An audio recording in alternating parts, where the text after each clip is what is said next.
Last fall, Michigan Governor Gretchen Whitmer cruised to re-election with a double-digit win against a Trump-backed election denier. Democratic control of both the State House and Senate has allowed her to make unfettered progress on infrastructure, abortion rights, and gun regulations. And now, just past 100 days into her second term, I wanted to hear what's next, so I went back home to Michigan to lend my support to the vital local beer-making economy. In Michigan, we pregame with our friends and families before Wolverine Saturday, and now apparently before interviews with the governor. We'll do a Michigan test to see your sobriety. Can you spell Ypsilanti? No. Y-P-S-I-A-R-B-O-R. Wow, okay, you passed. That's great. Thank you. Governor, is this sort of like an opposite AOC? A successful politician becomes a bartender? Yeah, I mean, I'm going to have some skills after this is done. So. I just want to remind you, the governor cannot accept any cash tips, but I can. So whatever you want to leave, that'd be great. And remember, things cost 3 times as much in New York, so tip accordingly. Well, he should move back to Michigan, am I right? Cheers, Governor. Thank you Cheers. for meeting me. Glad to be here with you. It's happy to be here in a Michigan health food store, a microbrewery. It doesn't get better. It's Michigan agriculture, Michigan beer. Right? This is a special one to me because I'm from Kalamazoo, and my little son took his first steps in the back of Bell's Brewery. Well, then did you put that in the baby book? Yeah, I mean, in Michigan, that's statistically likely. It's either going to be at a microbrewery or a Myers parking lot. So Michigan goes Trump in 2016, Biden in 2020. It goes you overwhelmingly in 2022. What's happening in Michigan? We are the most diverse swing state in the country. And I think that's what makes it so great. It's also why you got to listen to people. You got to talk to people, and you got to try to solve problems instead of just feed frenzies and anger. Yeah, here in Michigan, the head of the GOP, internally elected, QAnon sympathizer, election denier, calling Democrats demonic.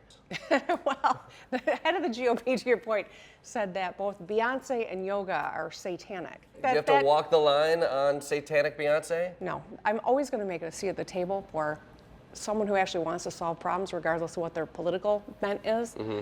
But I don't have time for people who want to call Beyonce satanic. Yeah, there's a big hunting culture here in Michigan, and you're about to pass some big gun control measures here. What do you say to the gun owners here who still really, really want to kill deer? You don't need fancy words. You don't need any gimmicks. You can still hunt and enjoy. You can still be a lawful gun owner. Most gun owners believe that there should be background checks and safe storage. I mean, Indiana's done this. Virginia has done this. I mean, these are not wild, changes. It's just simply trying to make people safer. I like how you say that. I mean, if Indiana can do it, we can do it. I mean, right? Abortion is usually a topic Democrats run from, or at least making a centerpiece of their campaigns. You did, and you've taken bold action on that. Is that a recipe for national elections? The Midwest is a great place to see that you can win on abortion. People expect to have these rights. We've had them for 50 years. We expect our kids to be able to make their own decisions about their bodies and their futures. Now, you repealed a 1931 abortion law. Yeah.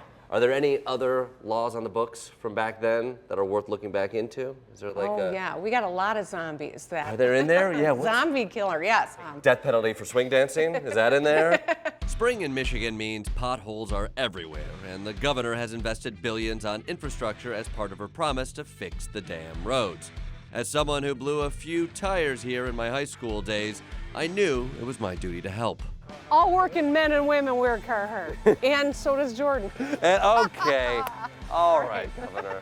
All right, ready to do some work? I think so. Hey, you got kind of pretty shoes on. Dress for the job you want, and for me, I'd like to be foreman or whatever corporate person is in the air-conditioned office. Fellas, let me pull out my watch.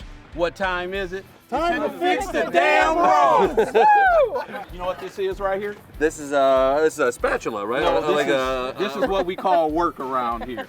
So we handing you a little work, and I know you got nice pants on, so try not to get too much work on. Yeah, if this is actually an impediment, I could actually stand and I could watch the work and see how it goes. Don't do that. Okay. We fixed some potholes, drank some Oberons, and perhaps most importantly, established that my home state is definitely not Florida. Other states are waging kind of wars against different, parts of their population. I think a lot of politicians just want to pick fights and get headlines, and whether it's picking a fight with Mickey Mouse or moving backwards to the early 1900s, it's so much easier to show up and to listen to people and know what really matters. So we're trying to make Michigan a place where every business can thrive and every person has rights and freedoms to make their own decisions and to live the life they want and be successful here in Michigan. You're progressive on guns, on abortion rights. It feels like the Michigan hand. It's a welcoming hand. It is. It's freedom. It's freedom. If Michigan is a hand, what is Florida? That looks like a... What? I mean, it looks like a... Okay, I'm not going there. I'm just saying. And it's... One peninsula. It's one peninsula that's urinating on our democracy. At times. Your words. My words. Fair.